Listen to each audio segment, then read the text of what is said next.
നമസ്കാരം. ഓണമൊക്കെ വരികയാണ്. നമ്മളെല്ലാവരും സദ്യ കഴിക്കുന്നവരുമാണ്. ഇതിൻ്റെ കൂടെ തന്നെ ദഹനക്കേടും വയറുപെരുക്കവും ഒക്കെ വരാനുള്ള സാധ്യതയുണ്ട്. ഇതിനെല്ലാം ഫലപ്രദമായ ഇഞ്ചിയെക്കുറിച്ചായാലോ ഇന്ന് പറയുന്നത്.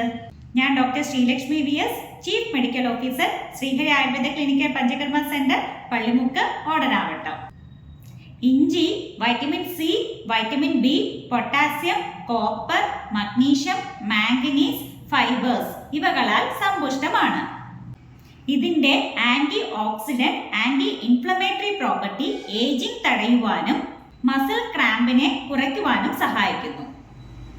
ഇത് ദഹനത്തെ സഹായിക്കുകയും ബ്ലഡ് ഷുഗർ ലെവൽ, അതുപോലെ BP, കൊളസ്ട്രോൾ എന്നിവയെ നിയന്ത്രിച്ചു നിർത്തുകയും ചെയ്യുന്നു. ഇതിനു പുറമെ antibacterial, antiviral, anti cancerous, anti nausea property കൂടി ഇതിനുണ്ട്.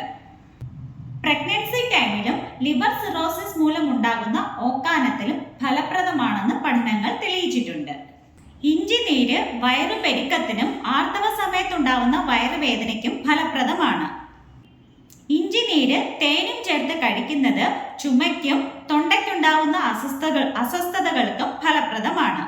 ഇത് ഇമ്മ്യൂണിറ്റിയെ ബൂസ്റ്റ് ചെയ്യുകയും ചെയ്യുന്നു. ആൻറ്റി പ്ലേറ്റ്ലെറ്റ് മെഡിക്കേഷൻസ്, അതേപോലെ ഷുഗറിനുള്ള മരുന്ന് കഴിക്കുന്നവർ, ബ്ലഡ് തിന്നേഴ്സ് കഴിക്കുന്നവർ, ഇങ്ങനെയുള്ള ആളുകൾ ഒരു ഡോക്ടറുടെ നിർദ്ദേശപ്രകാരം മാത്രം ഉപയോഗിക്കുക. വീഡിയോ ഇഷ്ടമായാൽ മറ്റുള്ളവരുടെ അറിവിലേക്കായി ഷെയർ ചെയ്യുക. വീണ്ടും മറ്റൊരു വീഡിയോയുമായി കാണാം.